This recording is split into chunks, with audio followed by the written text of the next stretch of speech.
You've got your index funds, you've got your ETFs, you were doing everything right. But have you ever actually held wealth in your hand, like physically in your palm, something real? That's exactly what we're going to talk about in today's video.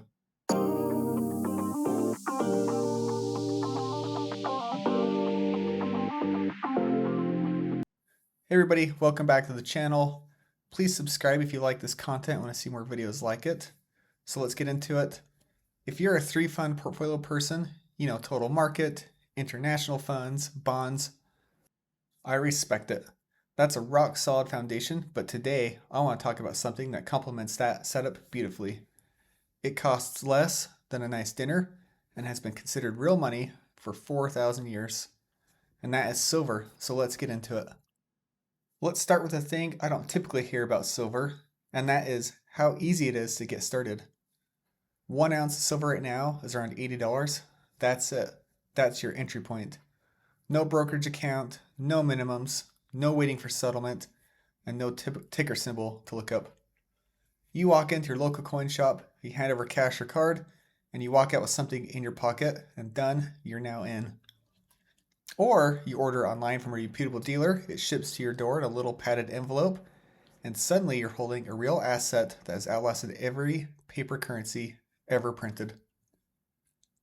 Compare that to real estate, which requires hundreds of thousands of dollars and a mortgage.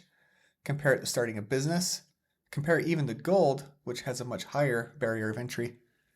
Silver is the one hard asset where literally anyone could start today with money they already have without changing much about their financial life. And there's nothing quite like holding it. So I need to talk about this a little more because it sounds silly until you actually experience it. When you hold a silver coin or silver bar in your hand for the first time, something shifts.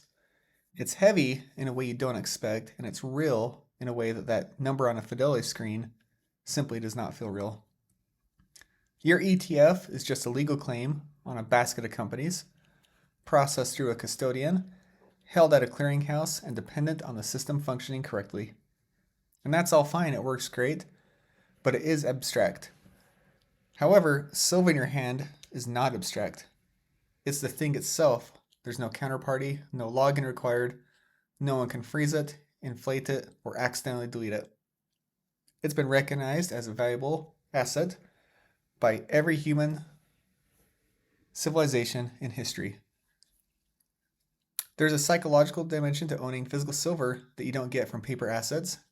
And once you feel it actually hold in your hand, you'll understand why people get hooked on stacking. Let's talk real diversification next. So in your portfolio, this is where it gets interesting for the 3-fund portfolio crowd. You got your total market fund, your international fund, your bond fund, and they are all financial assets. They live inside the same system.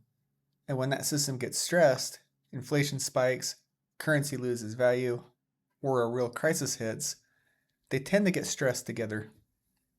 And silver is a different animal entirely. It's a physical commodity. It doesn't correlate cleanly with stocks or bonds.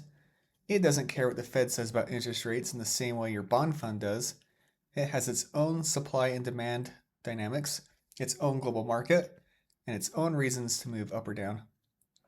And that is what real diversification looks like, not just spreading assets across, different classes that all live inside the same financial infrastructure, but owning something that exists outside of all that infrastructure entirely. Just a small allocation, 5, maybe 10% of your portfolio in physical silver and gold, gives you exposure to an asset that behaves differently. And that's the whole point of diversification. When everything else zigs, you want something that might zag. Silver is real money. Here's a little history worth knowing. The word money in French is argent, which means silver. In Spanish, Argentina is literally named after silver. For most of human history, silver was the everyday currency. Gold was for kings and governments, but silver is what the regular people used. It's scarce, it can't be printed, it can't be created out of thin air by a central bank decision on a Tuesday afternoon, and there will only ever be so much of it pulled out from the ground. And once it's used up, a lot of it is gone for good. In an era where every currency on earth is backed by nothing but trust in governments, owning something real and finite, I think, is a rational decision. Not paranoid, not extreme, but just rational. So let's look at what silver actually does when things get ugly, because this isn't just theory I'm talking about. In 2008, when our financial system was on the edge, banks were failing, and people were panic selling everything, silver did drop hard initially, just like everything else. But then something interesting happened. As the dust settled, people realized the government response was going to be printing an enormous amount of money, and silver went from around $9 an ounce in late 2008 to nearly 50 by 2011, a 5x move in roughly 3 years. In 2020, when COVID hits and the markets collapse in March, silver gets crushed along with everything else. Again, the same pattern, and within months it was surging, and by August 2020 it had nearly doubled off its lows in just a few months. So the pattern's pretty consistent. In the initial chaos, silver will sell off, people panic and sell whatever they can, but in the aftermath, when people realize the response to every crisis is more money printing, more debt, and more currency debasement, hard assets like silver win. So it's not a crisis prevention tool, it's a crisis recovery asset, and that'll help diversify your portfolio. And knowing that, going in means you don't panic when it dips. You then hold or use that opportunity to buy more.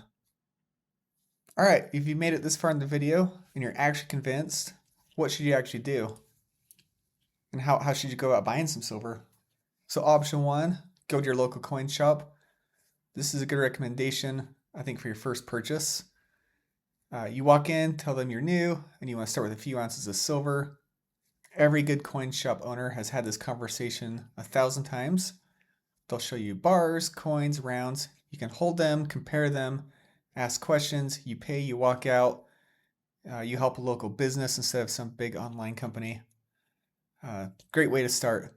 And option 2, online dealers. Like once you know what you actually want, online is often cheaper and good selection. Some big repeatable names like AppMex, JM Bullion, SD Bullion, and my favorite, Bullion Exchanges. These are established dealers. They ship fast. They're well reviewed, and you can compare prices at websites like findbullionprices.com before you shop. So you can kind of compare before you actually buy. And they do vary a lot more than you think, and there's always deals on all of them going on. So just so you know, you always pay a premium over spot. So let's say spot's at $81, but a 1 ounce coin could cost you $84 all the way up to $90. And that premium covers the minting, dealer margins, and handling. And that's normal, so don't let it surprise you. For beginners, I suggest starting with 1 ounce silver coins, such as American Silver Eagles, Canadian Maple Leafs, just any government coin that you like that doesn't have a huge premium. They're typically recognized worldwide, have some security features, it's making it easy to resell. So start small, 1 or 2 ounces, kind of see how it feels, and I'll bet you'll be back for more. So if you've already got your 3-fund portfolio humming along and you're wondering what's next, silver is worth a serious look.